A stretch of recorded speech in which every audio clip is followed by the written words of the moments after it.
if you maybe have a business and you have no idea how big you want to grow that business, well, you'll never grow it, right? If you put, what is it, like a shark in a tank, it will only grow to the size of that tank. So expand your tank, expand your thinking, right? On my $1 million hustle. The $1 Million Hustle Podcast, where we keep it real, I stated entrepreneurship wisdom. Learn to think like a millionaire and hustle like you're broke. Here's your host, Billy Dha Kidd, aka Billionaire. Think like a millionaire and hustle like you broke. This free game to change your life, you better so. Think like a millionaire and hustle like you broke. Welcome to the $1 Million Hustle Podcast, baby. It is your boy Billy Dha Kidd, aka BDK. Man, I got a treat for you guys today, and actually, this is part 2. And I'm just gonna leave it at that for now. We'll get right back in. Such an amazing episode, because I am a brain geek, guys. I'm about your thinking, and just because I truly believe that success starts in your thinking. And so today, it's a very impactful episode.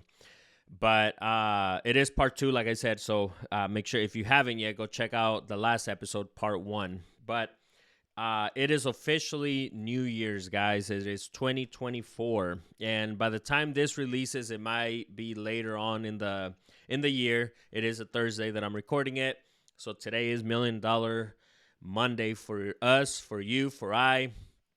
Thank God it's Monday. Like, it's that mentality that changes your brain, guys. That we have to change our thinking, is what I'm saying. We have to think our way into different routes, into different things that we want to get to in life. It is a new year, and again, even though I'm recording this at the very beginning, guys, like today is actually January 4th. Like, it's at the very beginning, even though you might not be listening to this until later on, but it is 2024. Like, make sure that you guys are out there, and especially if you're listening to this later in the year, couple months, 3 months, however long it takes for us to release this. I hope that you're still following through with the stuff that you told yourself at the beginning of the year, at the end of 2023. Do not lie to yourself. Like, what is it that you're doing? So that's kind of the message for today, guys, before we jump in. Other than that, guys, make sure you guys grab a copy of my book, The Power of Being Uncomfortable. It is out everywhere. Also, the audiobook version out everywhere as well. And let's see, I'm trying to remember if I'm leaving anything else. Also, we are searching for properties here locally. So if you have anything, please hit me up. Same with lending. We do have lending available for any real estate transactions. So please hit us up. And then overall, the mastermind, shout out to the Get Uncomfortable Mastermind group. All the uncomfortables in that group are amazing, killing it, and they have ended the year right, and they're going to the next level in 2024. As of right now, we are full, but if you're interested in joining, please hit me up at info. So it's info@billythakid.com with your story and why you want to join the Get Uncomfortable Mastermind. And guys, I promise you, we're doing some amazing things. Like, we push each other, and that's what it's all about. So if you're missing that, because I will tell you, the journey, the path, the road that we have chosen, being an entrepreneur, being a go-getter, being a $1 Million hustler, guys, it can be a lonely road. So with that being said, when you surround yourself with people like the Get Uncomfortable Mastermind, it just brightens up your day and your week, your month, your year, and your life in general, guys. And I truly mean that. Go check out the testimonials if you haven't yet. info@billythakid.com for the Get Uncomfortable Mastermind to join us, the Uncomfortables, baby. And then I think that's really all I have. We are ready to dive into this episode, guys. Like, this was such an amazing episode. Again, and you know what? Enough of that. I'm just going to have you guys listen to it. With that being said, here is Angie, baby. Let's get it. Vamonos. Welcome to the $1 Million Hustle Podcast, baby. It is your boy Billy Dha Kidd, a.k.a. BDK. I am so excited today. I have a special guest, and actually, this is a follow-up to the episode that and actually, you know what? I'm gonna introduce her first, and we'll jump right in. Angie, how you doing? I'm doing so well. Thanks for having me. Yeah, no, I've been looking forward to this. I'm a geek when it comes to just your mind, your brain, all that, and the functionality. So let's jump right in. If you could give us your story of kind of why you're here today, right? Absolutely. So you spoke with my business partner, Rachel Lambert, on another podcast. The company that we have is called Braincode Centers. So we're a neurofeedback brain mapping company. And so truly, I love what you said, about people wanting to, kind of get to that level. And that's really what we help people do neurologically with their brain. So that's what we specialize in.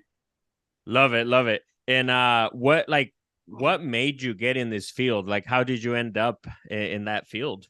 Yeah, me personally. So my master's degree is in clinical mental health, and then I have licensure in clinical mental health. But about, almost maybe 15 years ago now, I had a skull fracture, traumatic brain injury that left me with a lot of like cognitive deficits. And after a certain amount of time, and I had, was really struggling with anxiety and, insomnia after that head injury. And I was kind of told by doctors that, hey, this is just probably as good as it's going to get. And I absolutely never accept that as an answer for anything. And so I honestly feel like neurofeedback found me. I didn't really find it. And it absolutely changed my life. And I get the opportunity every day to introduce people to neurofeedback and to treat people with neurofeedback. So, but that's how I kind of, got introduced to it. That is so crazy. That's like the perfect example of your passion, right? Like this crazy thing happens, and then it's actually a blessing in disguise. So I love that. I love it. And you mentioned anxiety. If we could start right there, what is it about the brain that how does anxiety come out basically with people? Yeah, honestly, anxiety alone can come from about 50 different neurological patterns in the brain. I tend to see it a lot in fast wave activity, beta and high beta. So, kind of as a recap, all humans are capable of producing the same brain waves. Delta, deep sleep; theta, drifting into sleep; alpha is a receptor; beta, clean energy; high beta, fight or flight. And we really shouldn't be producing fight or flight wave activity unless we're actually in danger, right? However, when we struggle with anxiety, when we've had trauma, things like that, our brain can kind of get stuck in that state of hypervigilance, right? So that's where I tend to see a lot of people struggling with anxiety when their brains are kind of living in this place of fight or flight, hypervigilance, whatnot, and they really don't know how to kind of bring it down. And neurofeedback is the way that we do that. We also, we work on box breathing, bilateral tapping, things like that to really help people also on a behavioral level. But obviously a big thing is the neuro. Yeah, no, love it. And I want to start. I've had this question that I just love to hear. What are some fun facts about the brain? If you could give us like 5 or 10 different fun facts that you could think of. Oh my gosh. Well, the brain is so fun. I talk about it a lot as a muscle. So the brain is not actually a muscle, right? It's an organ. Fun fact number one. This is not necessarily, I guess it's kind of a brain fact, but a lot of times we'll find ourselves, if we're outdoors and we're like staring at an open fire, we kind of get mesmerized, right? If you've ever caught yourself, if you're at a bonfire and you're just kind of like staring at the fire is actually burning at the same frequency as alpha. And alpha is a super calming wave for your brain. So if you are somebody who has a lacking of alpha in your brain, you're probably that person who gets caught being mesmerized by a fire because it's actually inputting alpha wave activity into your brain that your brain did not already have on its own, right? This is not necessary. I know I'm giving facts, not necessarily fun facts, but theta wave activity is actually the second to slowest wave activity in our brain. It is actually what is considered a true pattern for ADD or ADHD in the brain. Sometimes we think of ADD, ADHD as somebody who has like a really fast brain and a really fast pattern, and it's actually more slow wave activity. And that's why Adderall and Ritalin are actually stimulants because they speed the brain up so that we can focus. So unfortunately, everybody and their mom is diagnosed with ADD, ADHD. Maybe 5% of people actually show that true pattern. Mm, wow. Can we dive a little bit deeper in that? What is it that creates that? Why is there so many? Because I feel like the last decade is just kind of blew up. That's a really good question. And I get that a lot of kind of the why. Why is my brain the way that it is? Sometimes it's obvious, right? If we've had a really major concussion or TBI or, something like that, it will show up in a very obvious brain pattern. And it's like, okay, we can probably deduce that this, significant excess slow wave activity or trauma or whatnot is from that brain injury. Um, Other times it's not as obvious, that our brains are kind of a culmination of our genetics, right? What our parents gave to us. And also things that happen, it's kind of the nature and nurture, right? That things that happen to us along the way, right? There's also, inner utero trauma that happens, when we're babies and whatnot. So there's not necessarily like oh, this is 100% why your brain is the way that it is. There's a lot of contributing factors. Yeah. And so with your program, can you walk us through like what are some of the packages that you have and how does it work, how long, etc.? Absolutely. Yeah. So we always start with a totally free consultation. And actually, Rachel and I do 100% of the consultations for Braincode. So anybody who's wanting to do neurofeedback with us is either going to meet with Rachel or myself. And we're going to talk through, what is neurofeedback? Who are we? Is it a good fit for you? Then they come in. We also do have a global remote program. So you don't have to come to us. You can also do neurofeedback remotely from your home. Either way, we're going to do a baseline QEEG brain map to see exactly what's going on, right? What does your neurological pattern show us? What do we see? So we do this full brain map, then we do a full review of that, as it really is kind of a visual form of grace for people to see their brain and to understand, why it's doing what it's doing and why they experience what they experience. So we do the map review. And then if they're doing remote, I would say people doing remote are doing around 6 months. It's usually 3 times a week for about 20 minutes a day. And then if they're doing in person, they're probably doing around like 40 to 60 sessions total. We do have offices in several locations in Denver. But really, what we're doing is ultimately operant conditioning of the brain. We are reward based training. We're teaching the brain to create new neural pathways, ultimately optimizing the brain, training out things like anxiety, training up things like focus and motivation and those type of things. So really, ultimately we're optimizing the brain just like you would your body, right? If you go work out, if you eat healthy, you're ideally doing it so that your body is optimized. Your brain also works the same, and we are able to train it. And what because obviously it's hard to put yourself in a third person, we'll say, to kind of look at yourself, right? What would you say, what does it take for somebody to take I call it like levels of thinking, we'll say, where you're at this level and then you could always push it to that next level. And that's what I love about your program, is that you're literally doing that. What are some things that people can do to just go from that level of thinking where they're at right now to just go to that next one, even just naturally, or Yeah. obviously reading books and all that helps, but what would you suggest? Yeah. Rachel and I kind of call it the 1% mindset, right? That a lot of times as humans and as people, we want to make, we're like, well, I want to get 100% better. I want to get 50% better. Well, that starts at 1% every day, right? If you're working Mm, to optimize yourself 1% every day, for a lot of people, maybe that is getting outside in the morning and getting sunlight and setting your circadian rhythm, right?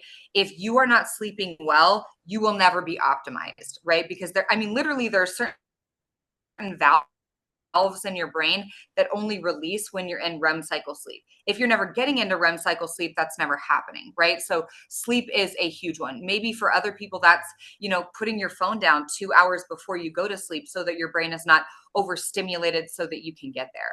Right. Maybe for someone else that's starting to take, a fish oil supplement or a B supplement, for someone else that might be, there's a ton of different, like really great brain foods. Walnuts are a great brain food. Salmon are a great, brain food. Beets are a really powerful, brain food. So, and I believe in supplements. I also believe in, you can get most of what you can get in supplements from whole foods, just eating good foods. For other people, we teach things like box breathing, right? And I think that breathing is one of the most powerful techniques you can ever learn.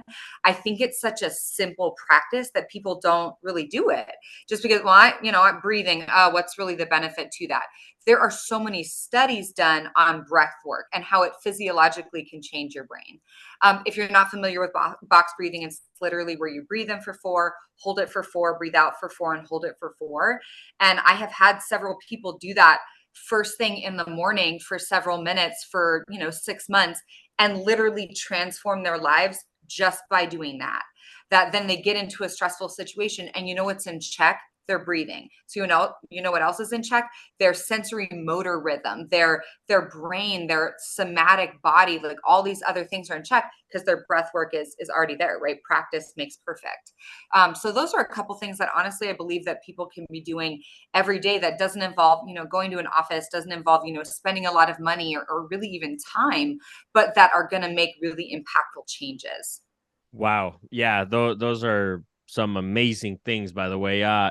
Fish oil, can you talk a little bit more about that? Because I actually take one every day. But if you could give us some background on that.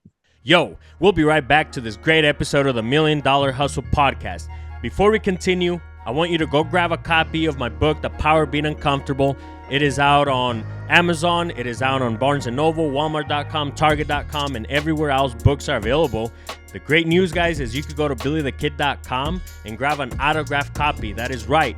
I'm going to mail you an autographed copy right now. Audiobook is also available on Audible, and everywhere else audiobooks are available. So go listen to it. Go grab yourself an autographed copy, and I'll see you on the other side, baby. And now back to this great episode of the $1 Million Hustle Podcast. Yeah. So omega-3s are incredibly beneficial for your brain and lubricating your brain. Honestly, supplements are one of those that I recommend if somebody's going to take a bunch of supplements, go to a natural doctor, get some blood work done, do some testing and whatnot, and find out what's actually beneficial for your body, right? What your body actually needs versus, we're taking 50,000 million, different supplements and spending, tons of money, and maybe it's benefiting you. Maybe you're peeing it out, right? That a lot of people, need different supplements because your body is different. Your brain is different. What you require is different. Also, our food patterns are different. Somebody who's eating a ton of, fish and salmon and different things like that probably is not going to need an omega-3. Maybe if someone else who is vegan or vegetarian or something who's not getting those same nutrients, might need that. So, there's, tons of different supplements that I could talk about, but those are really supplements that benefit me, personally with my brain. So, I recommend that people probably go to somebody and find out what's really going to benefit them and kind of max out, your finances and max out what you're spending time on. Yeah, love it. And I'm assuming being in the industry, do you have somebody that you recommend that can do that kind of natural work? Yeah, actually, there's tons of people who are doing really amazing work. There is Prime Health is absolutely fantastic. I've worked with Jackie Burns at the Wellness Way Centennial. She's absolutely amazing. So those are a couple different places that are very holistic. Not that there's anything wrong with Western medicine. There's not. I don't want to be prescribed a med. That's just not, that's not what I'm looking for, that if I am struggling with something that I don't want that to be, kind of first option. So I'm generally going to go a more natural way. And to follow along with that, Angie, so because and I feel like a lot of people can relate to the whole depression thing, right? Because who doesn't get that feeling, right? Like we're human. Yeah. But what is it that the Western medicine is doing to us if you take it for that? So here's what I will say about, Western medicine in general is amazing, right? Thank God we have chemotherapy, thank God we can, remove our spleen if we need to. There's so many things that Western medicine is amazing for. Psychiatry, I think, falls short in a lot of ways. That if we are struggling with anxiety, we're struggling with depression, we're struggling with focus, right? One, if you've ever been to a psychiatrist, I would bet a lot of money that they didn't do a brain map, right? They didn't actually look at the organ that we were going to treat. Um, they asked you a set of symptoms, right? You filled out some paperwork and it was like, okay, let's try this med. Oh, that didn't work. Let's up the dose. Oh, that didn't work. Let's try this other med. Versus, and really that psychology is the only field of medicine that we don't measure the organ that we're going to treat. What? If I was going to go in and have, surgery on my leg and they were like, we're not going to do any type of scan. We're just going to like snip it open and see what's up. Please don't. Yeah. Right? Like, can't we do like an MRI or something to like take a peek? And we have the ability to do that. We just don't, right? As well as, like I said, anxiety can be coming from about 50 different patterns in the brain. So if we don't know exactly where it's coming from, then we're prescribing meds kind of shooting in the dark. I talked about ADD, ADHD, right? We have a lot of overstimulated kids with fast brains who show the same symptoms as overproduction of theta, who are running around being prescribed stimulants. Yikes. So, I'm not a real big fan of that. As well as I'm just not a fan of masking symptomology. I'm a fan of getting to the root, figuring out what's going on there, and then healing it from that place, changing it from that place, right? Your brain is capable of doing it on its own. I firmly believe that. I've seen that. It just doesn't know how yet. Amazing. And the whole correlation with the brain, I'm a true believer that's where success starts. What can you explain that in your words? What is it with the brain and success, and how does that work? I think one, it depends on how we measure and how we gauge success, right? That someone who is my version of success is going to be living the life that I want, right? Having freedom within my schedule, being able to be financially stable. Those are ways that I gauge success. Someone else might gauge success that they have, ultimate freedom, that they're traveling all the time. Maybe they, live out of a van, but that is their ultimate freedom, that they're not tied down anywhere. I wouldn't necessarily gauge that as success. They would. Oh my gosh, that's amazing, right? So one, I definitely would say, we gauge that as success. But if we're looking at kind of the way that maybe the world gauges success, both, monetarily, financially, things like that, I have seen, I've worked with CEOs, I've worked with professional athletes, I've worked with millionaires, I've worked with billionaires. And it's interesting that I see a lot of different patterns showing up with extremely monetarily successful people, right? There's not like one brain pattern. So if you're somebody who's maybe, you're like, I just am not really a super motivated person. One, you can change that, right? Somebody who's like, well, I just don't really run on time. You can change that, right? So I do see a lot of people who are highly successful with excess beta wave activity happening in their brain. That's a common thing that I see. Beta is your clean, focused, motivational wave activity. So not surprising that people with a little extra focus and motivation tend to be a little bit more monetarily successful, right? I've also seen one of the wealthiest people I've ever worked with had like no beta, all theta wave activity, just like puttering around in slow wave activity. And honestly, he made it work for himself, right? That he was very hyper focused, worked a lot with numbers and things like that. And that's really where his brain really zoned in, almost like savant in that way, right? Very, very good at one thing, but wasn't trying to be good at anything else. Like, I'm literally going to master and own this and be the best at this and not worry about the rest. Great. Sometimes we're like, I need to be the best at everything. Do you? Right? Do you need to be the best at everything? I used to do triathlons. I'm not the strongest runner, biker, or swimmer, but I'm pretty good at all of them. So I was a good triathlete, right? So it's kind of working within your strength and finding out what your strengths are and then really honing in on that. And so like I said at the beginning, you're the perfect example of kind of how it just landed on you, right? Like the purpose and the stuff that you're doing. How can one find that, right? Like you mentioned kind of following along something that you love and enjoy. Like what would you recommend for somebody that maybe is lost right now and has no idea what their purpose is? Yeah.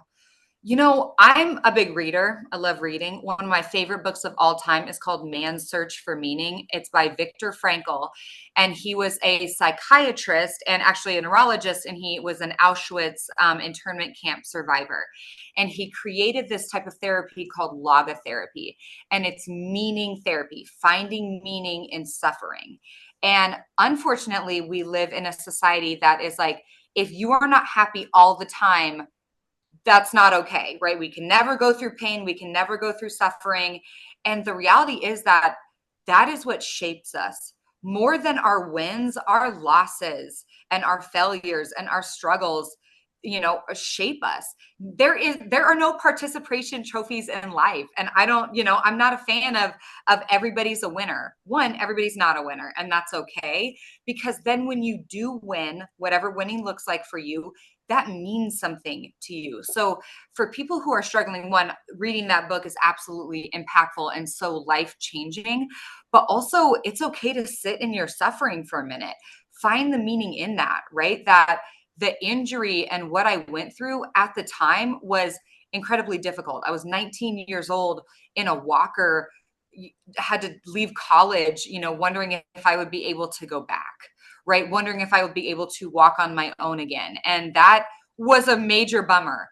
Looking back, I wouldn't change a thing about it. I wouldn't change it because ultimately, because of what I allowed it to do for me and how I allowed it to shape me, it completely changed my life for the better, right? And, but that's something that I allowed to happen, rather than seeing it as that was such a dark time in my life. That was a time of refinement, right? When you put gold into a fire, it burns away all the imperfections. If you never put it in the fire, you don't really know what it's capable of. I love that. That just gave me chills right there. Love it, love it.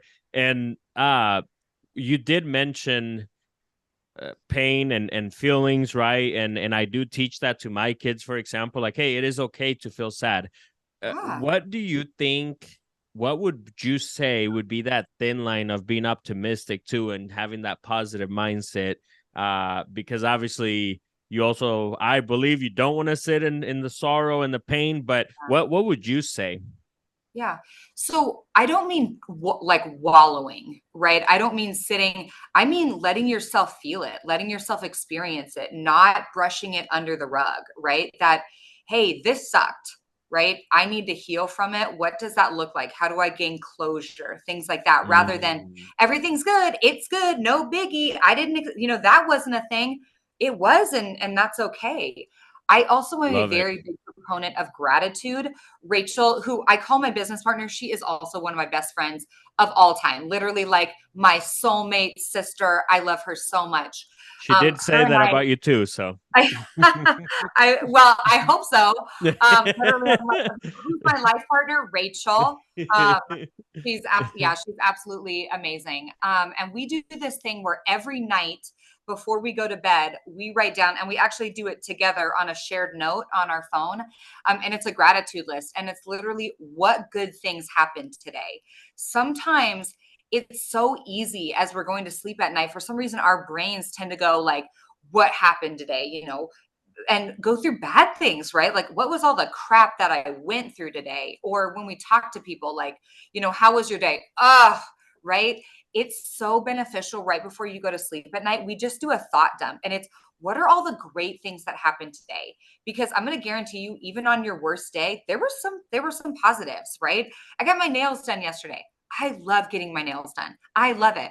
My coffee yesterday freaking slapped. I made the best latte ever. It was so good, right? I got to encourage some of my employees. I got to go to my downtown office and just be with them and encourage them and teach them and love on them, right? So we are very big on gratitude. Gratitude makes what you have enough, right? So when we're sitting and I don't have enough, I'm not successful enough, all those things. Gratitude makes what you already have enough. So focusing on that gratitude, that will get you light years ahead. Oh my God. Whew. Let's go. I'm loving it. And you did mention the one of the books, and if that's the one, that's fine. But and it's funny because I usually ask this at the beginning of the show, but we're so fired up that we haven't even gotten to it. Yeah. so much great stuff that you brought to the table. What is one book that has changed your life completely? Oh man. I mean, if I hadn't already talked about Man's Search for Meaning, it'd probably be Man's Search for Meaning. I would say I'm like, okay. And this is not a business book. I probably have like categories. The 5 Languages of Love is one of the most impactful books that you can read, not only for romantic relationships, but also for business relationships.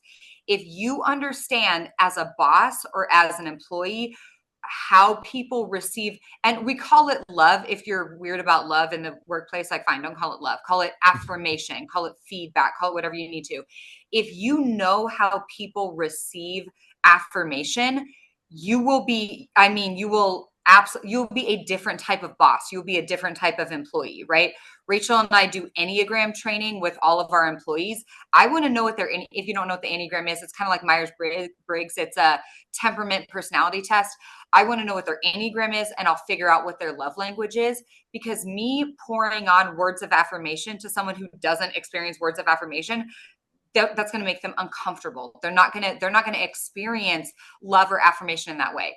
Versus I wrote them a note, versus I got them a little gift card, versus I covered a shift for them because they needed it, right? Knowing how people around you, being aware, socially aware, self-aware in that way, I promise you, we live in a world of very unself-aware people. Even though we're all about self-awareness, we're all about our self-awareness. Be socially aware, right? Being socially aware will make you, one, more self-aware. It'll make you a better boss. I promise you, it'll make you a better employee. Whew, love it.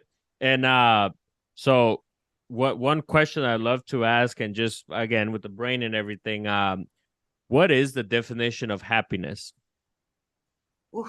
to you?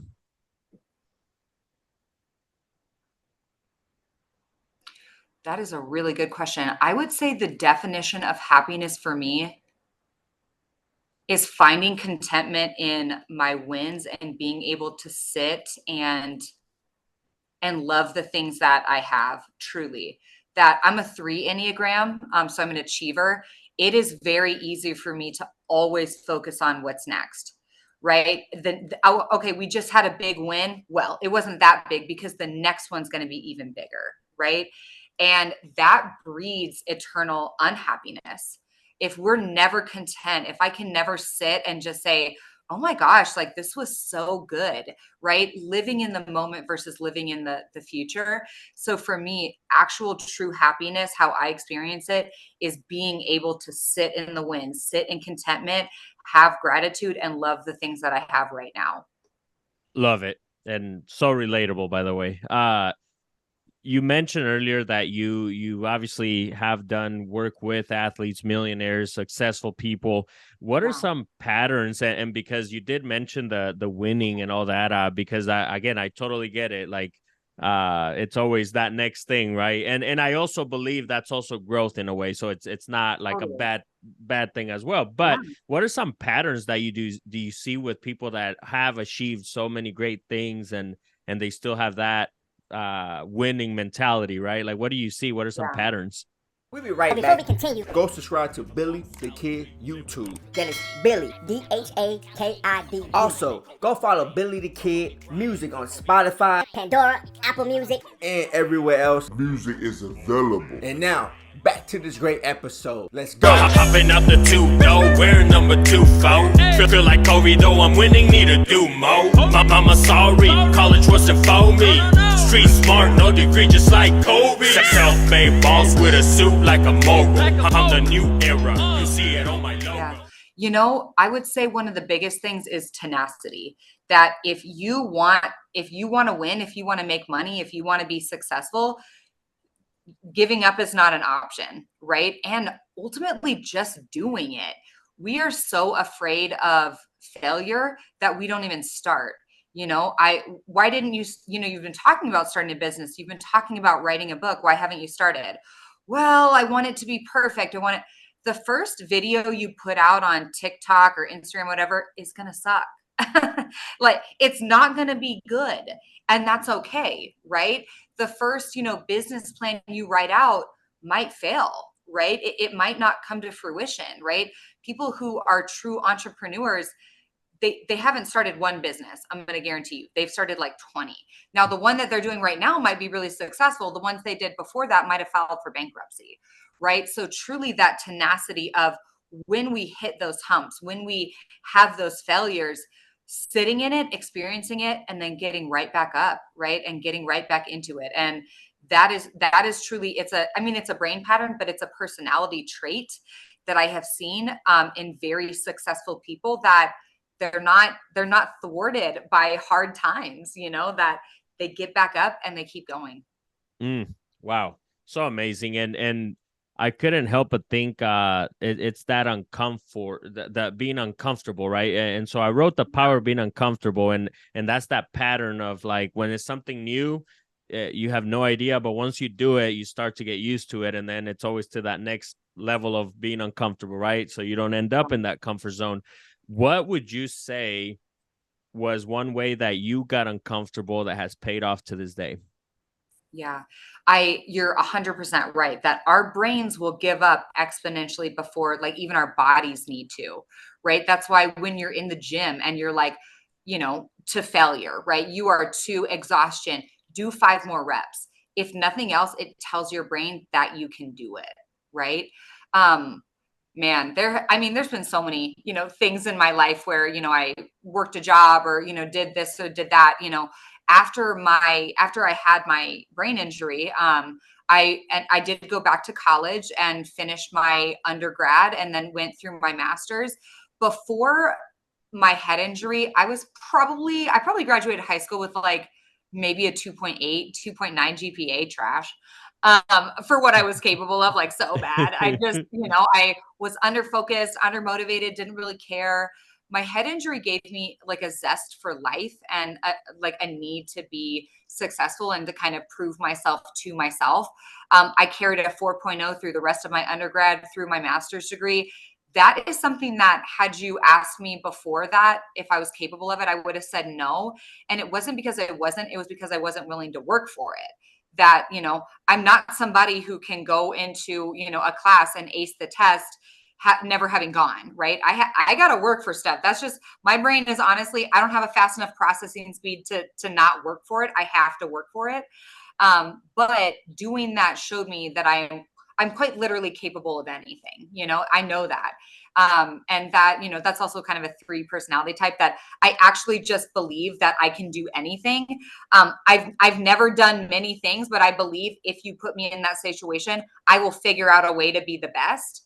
And that's just kind of a, internal belief. But I also think that's an internal belief that everybody should have. If you're expecting other people to believe in you the way that you should believe in you, they won't. If you're expecting other people to cheer you on the way that you should be cheering yourself on, they won't. Cheer yourself on, believe in yourself, be your number 1 fan, and get yourself there. Love it. And what do you think is that correlation between, because you mentioned like the bad grades, right, and all that, and I just totally believe that our school system now is just like just memorizing stuff is really all we're doing, because you always hear that, like, C students are now A students are working for C students, right? And what is it, what's going on there? What's your perspective on that? I haven't necessarily thought about that intensely. I would say, I know a lot of people who were extremely, successful in high school, like grades wise, who are doing very well. I think that, like Rachel and I, we were not, I was later in life, but I, was not growing up an A student by any means. Because I actually worked for a university while I got my master's. I see a lot of high schoolers burn themselves out. There's so much pressure. You need a full ride to college. You need to do all this stuff. You need to go to med school. No, one, you don't. And actually, I don't even think you need to go to college. That I obviously believe in academia. That was a big part of my life. I don't think that is for everyone. And I watched a lot of kids go to college and have $150,000 in debt for a business major, for a psych major. That, cool, but You could have gone to community college and then state school and spent like 40 grand, maybe, so that, gosh, our higher education system now, I just think is absolutely bananas that people are paying $60,000 a year for an undergraduate degree. And also people who don't necessarily thrive in academia.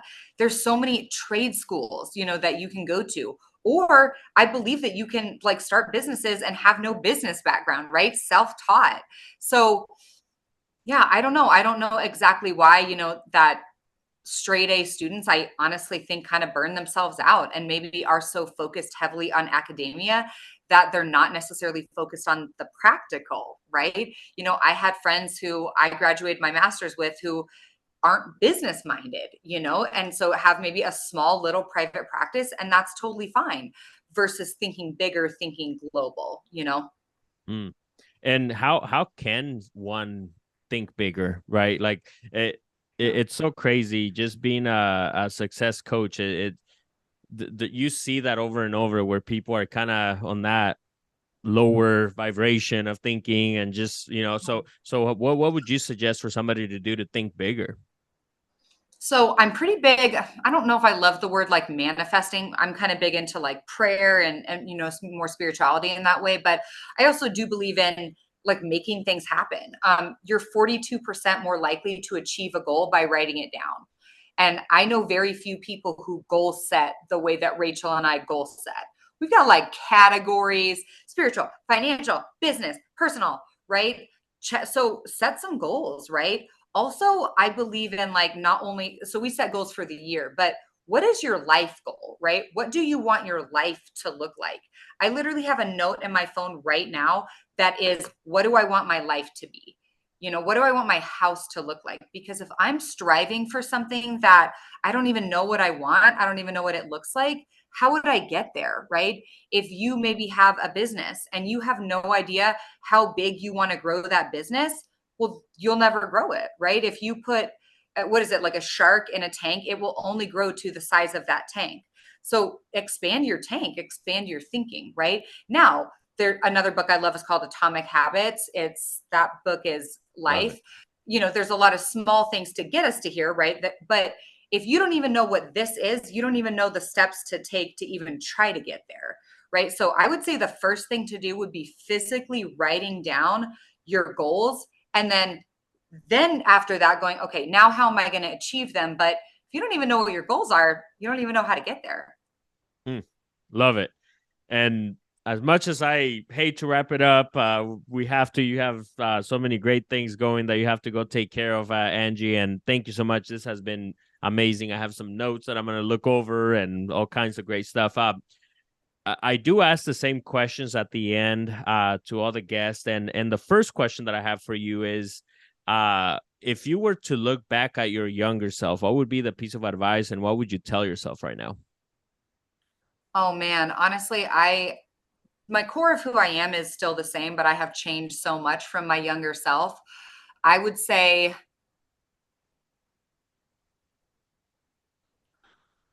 I probably tell her to sit in it a little bit more, that the failures and that the uncomfortable is going to make you better. And any young person, uncomfortable, my niece is 17 and I love her more than anything.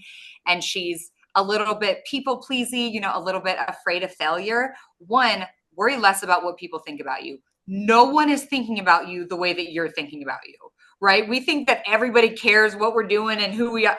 Nobody thinks about you as much as you think about you. So care significantly less what people think about you. Care what you think about you.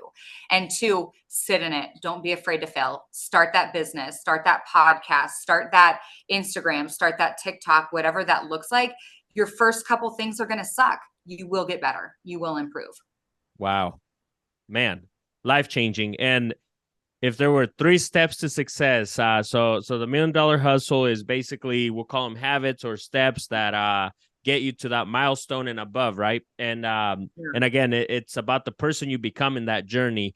What would you say would be the 3 steps to success? Like, hey, if you do these 3 things, you will not fail, you will become successful.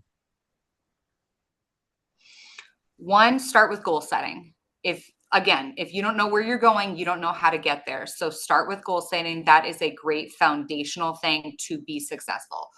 What are your goals? What does that look like? And they can be outlandish, right? Make some crazy, wild, big goals, because ultimately, if you're making safe little goals, you might attain those little safe goals.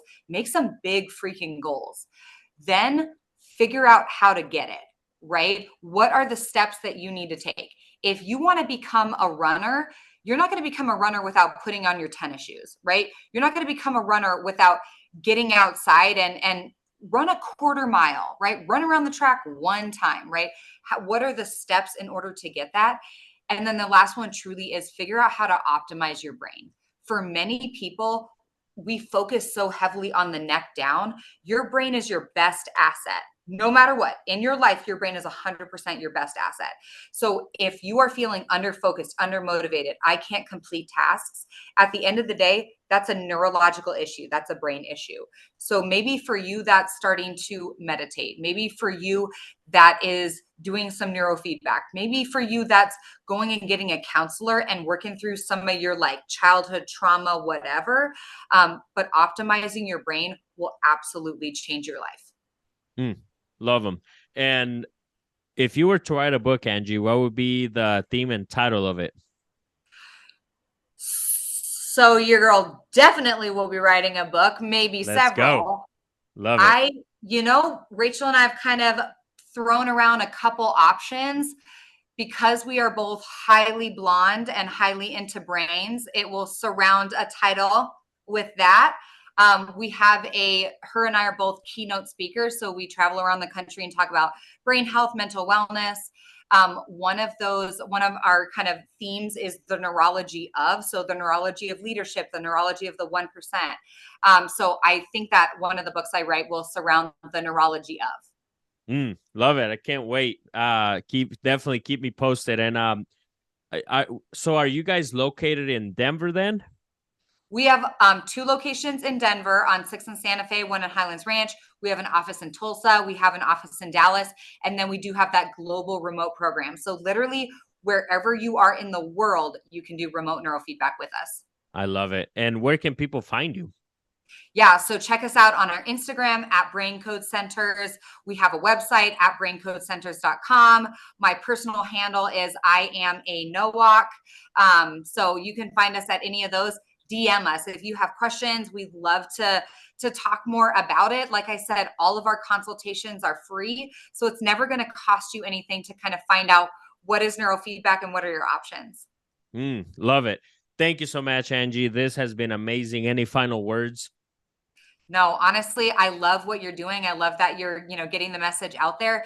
People want to be successful.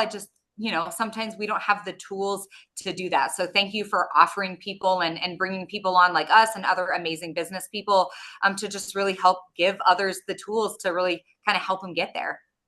Thank you so much, Angie. And everybody listening, make sure you guys subscribe, follow her, follow them, Rachel and Angie, and follow me. And then make sure that you guys screenshot wherever it is that you're listening, tag us, and we're going to reshare in our story. But until next time. Vámonos. Close-minded people mad at me that I'm speaking facts. Or maybe could it be that I'm getting racks? Open your mind, gotta open it to receive. I'm always 10 toes for what I believe. Close-minded people mad at me that I'm speaking facts. Or maybe could it be that I'm getting racks? Open your mind, gotta open it to receive. I'm always 10 toes for what I believe.